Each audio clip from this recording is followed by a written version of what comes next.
Hey everybody, this is Kyle aka Moronicow from thisxboxlive.com, and today it's Modern Warfare 2 time, and it is the single player.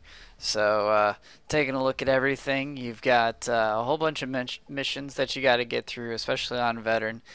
Some of them can be a little tough. It's a lot easier though than the first one. That is definitely for sure. I was able to make it through the first one. I was able to get my 1G in this game, so you know it's got to be pretty easy if I can do it. So this is one of my favorite missions of the game. Unfortunately, due to time constraints, I can't show you everything of the game.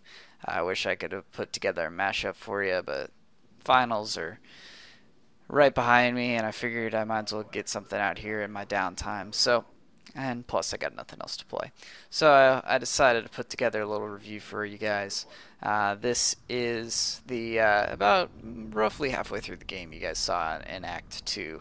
Um, right, basically what you're trying to do is you're infiltrating this oil rig that stands between you and the um, Russians, I should say. And basically, the reason why you need to get on this oil rig is because there's a couple hostages that you need to take care of, as well as the main objective is secure the SAM sites, so that way you can get in and infiltrate what is later going to be known as the Gulag and rescue a certain person. So right now, you're just kind of going through the ocean, a covert way to enter the oil rig, and you'll kind of see what happens next. As far as the single player, I've already done a review on the Spec Ops. I really think that that was a great part and a great addition of this game. Is what made this game real good, in my opinion. I mean, it was already going to be very good, but Spec Ops just added that dimension to it. Multiplayer, I'm not a big multiplayer person, just because I'm a huge achievement person. So having a multiplayer, while it is totally fun, I mean it is fun to play. Just there's no achievements, so I kind of feel that I would have played it more if they had put an achievement, say, reach first prestige, which would have been doable, definitely. So I would have definitely played the multiplayer a little bit more had there been some achievements, which is maybe something that they should think about for next game. Even though Call of Duty has historically been through Infinity Ward at least, um, single player only achievements, which I don't have any problem with at all. The single player, a lot of people thought that it was just as epic as the first one. I thought it was just as good, maybe a little bit better. They added a lot of new stuff. You see right here the breach. This is new, as well as different guns. The Predator missile is always fun to play with. Just loads of fun when it comes to the single player. It's a lot. I'm playing this on Recruit right now just for review purposes, but it's a lot more fun on Veteran. You got to take your time. Somebody like me that's more run and gun, as you'll see here in a second, I start kind of just going crazy. And in Veteran, even though this is a lot easier than Call of Duty 4, you still can't do it. I had some problems with that. I really had to stay back. Same with Spec Ops on Veteran. There's a whole level dedicated called What Works to this one mission, and you don't get any checkpoints like in the single player, so it is a lot harder to take care of and take care of business on that one. But I got through it. Like I said, I got my 1G. I was really excited about that. I appreciate everybody that helps me out with that. Um, like I said, the single player uh, definitely met my expectations.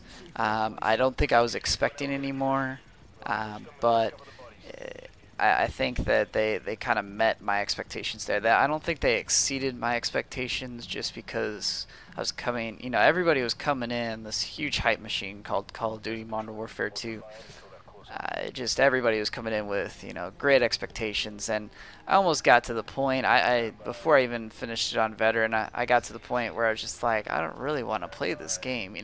I basically had to grind that veteran out as well as the spec ops to get my 1G, and I don't know what it was. I really don't. I didn't have any particularly good games to play, but I would rather have, I was rather playing Cloudy with a Chance of Meatballs than finishing off Modern Warfare 2.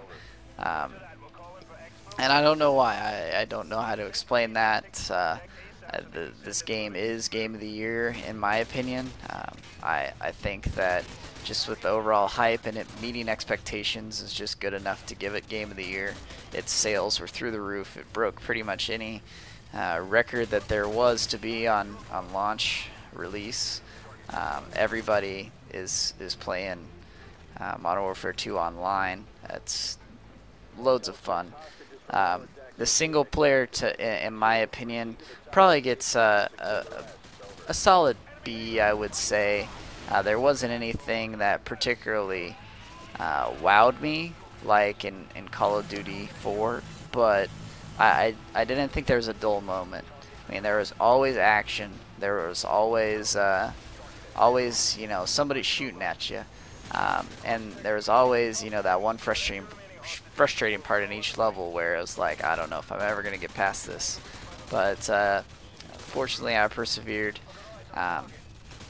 This is obviously a game that you can always come back to, whether it be Spec Ops.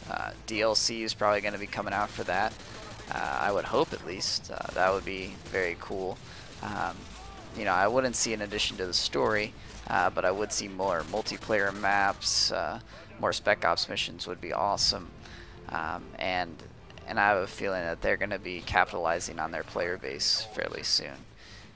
As an overall grade to the game, I would have to say I give it probably a, I would say an A, maybe an A minus, but most likely an A.